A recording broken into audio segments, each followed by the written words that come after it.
Every day, at the busiest intersection of the city, outside an old temple, a beggar sat silently.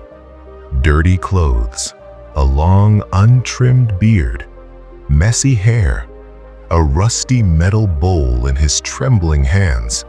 People passed by without noticing him. Some dropped a few coins. Some looked at him with disgust. Some even mocked him.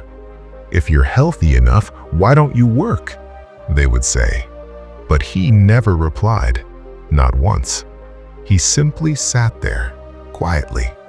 No one knew that the money he collected every single day was being used for something that would one day shake the entire city. His name, according to the streets, was Sage, but that wasn't his real name. When his bowl filled with coins, he would slowly stand up and disappear into the narrow back alleys of the city. Most people didn't care where he went, but a 12-year-old rag picker named Leo did. Leo was poor. He never had the chance to attend school. He survived by collecting recyclable waste and selling it for a few rupees. One afternoon, when Sage walked away with his usual coins, Leo secretly followed him.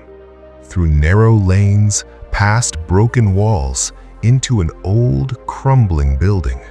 Leo peeked through a shattered window, and what he saw made his eyes widen. Inside, around 60 to 70 children were studying.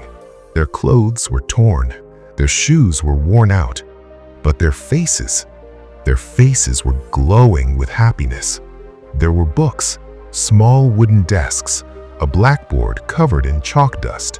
Sage walked inside and poured all the coins from his bowl into the hands of an elderly woman.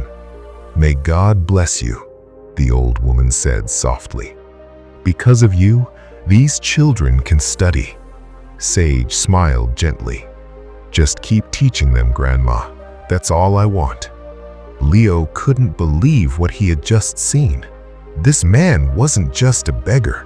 He was changing lives. The next day, Leo gathered the courage to ask him, "Who are you? And why are you doing this?" For a long moment, Sage stayed silent. Then he took a deep breath. "My real name is Adrian Clark." Leo froze. Adrian Clark. Years ago, that name belonged to one of the richest businessmen in the city. Adrian continued, "I had everything. Mansions, luxury cars, millions in my bank accounts." "Then why are you begging?" Leo asked. Adrian's eyes slowly filled with tears. "Because of my greed." Years earlier, Adrian had illegally taken over land that belonged to an orphanage.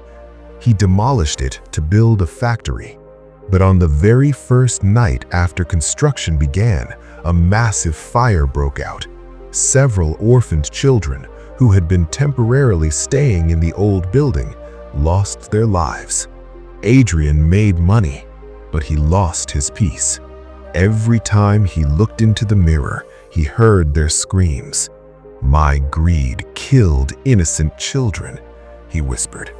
One day, unable to live with the guilt anymore, he gave away his entire fortune and chose a different path.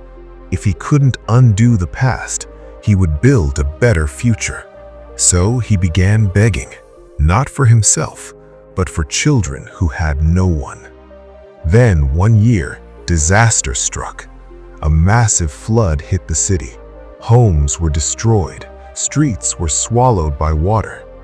The small school building slowly began to fill with rising water. Without thinking about his own safety, Adrian rushed inside. He carried the children out, one by one, again and again. But while saving the last group, he was swept away by the violent current. When people heard what had happened, the entire city rushed to the hospital. The headlines read, "Millionaire turned beggar saves dozens of orphans." The man people once ignored, the man they mocked, was actually a silent hero. Adrian was in critical condition. Doctors said he might not survive. With his final strength, he whispered one last request. "After I'm gone, don't let this school disappear. Let it grow."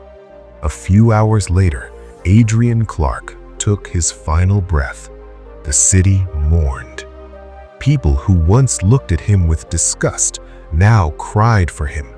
Leo made a promise that day. He would continue the school.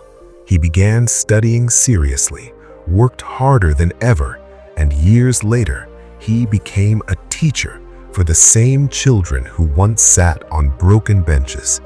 The old, damaged building was rebuilt. It was renamed the Clark Foundation. Today, thousands of orphaned children receive education there. The real hero is not the one who seeks fame. The real hero is the one who changes lives quietly. Adrian left this world, but his story lives on in every child who dares to dream. And maybe the next time you see someone sitting silently on the street, you might look twice, because sometimes greatness hides behind the simplest faces.